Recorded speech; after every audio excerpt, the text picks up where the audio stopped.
नमस्कार दोस्तों, आज की कहानी है अंधे साधु का राज। एक दिन बादशाह अकबर का दरबार लगा हुआ था।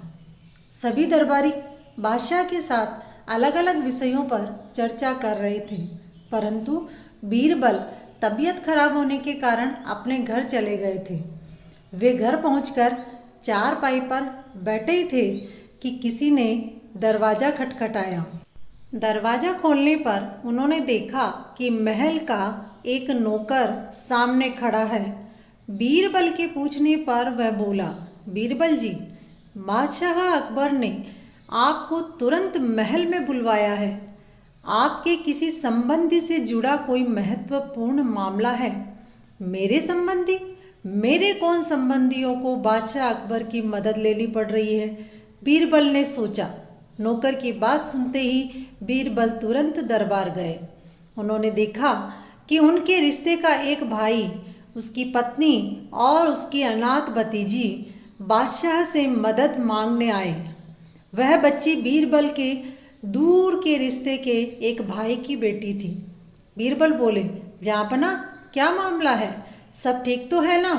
अकबर ने कहा, बीरबल, मामला बहुत गंभीर है। तुम्हारे रिश्तेदारों ने बताया कि वे तुम्हारी भतीजी को एक अंधे साधु के पास ले गए थे ताकि उसके भविष्य की जानकारी प्राप्त हो सके।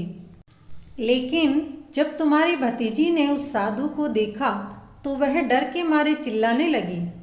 फिर इसने बताया कि यह वही व्यक्ति है जिसने उसके माता पिता की हत्या की थी।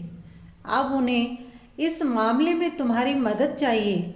बीरबल ने कहा, जहाँपना, कुछ समय पहले इस बच्ची के माता पिता की किसी ने हत्या कर दी थी और हम अभी तक उस हत्यारे का पता नहीं लगा सके।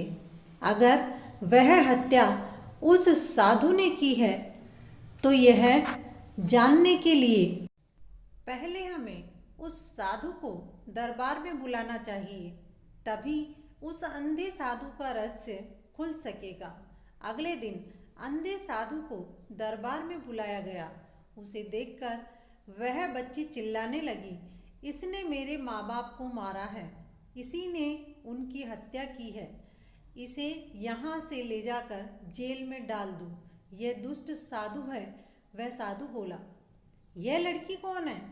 यह ऐसी बातें क्यों कर रही है? मैं भला किसी को कैसे मार सकता हूँ? मैं तो देख भी नहीं सकता।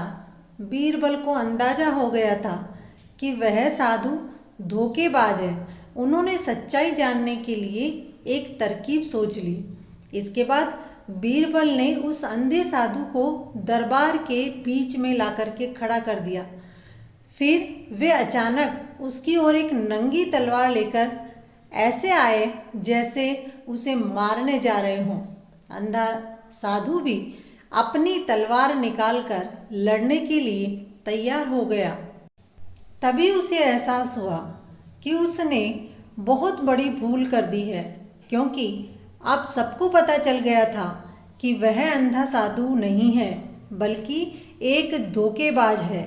बीरबल ने बादशाह अकबर से कहा, जहाँपना, ये साधु अंधा होता तो इस तरह पेश नहीं आता। साधु ने अपनी तलवार निकालकर अपनी नकलियत खुद ही बता दी। यह एक धोखेबाज साधु है और इसे कड़ी सजा दी जानी चाहिए। बादशाह अकबर ने बीरबल की बात सही मानी और उस नकली साधु का जेल की सलाखों के पीछे डाल दिया।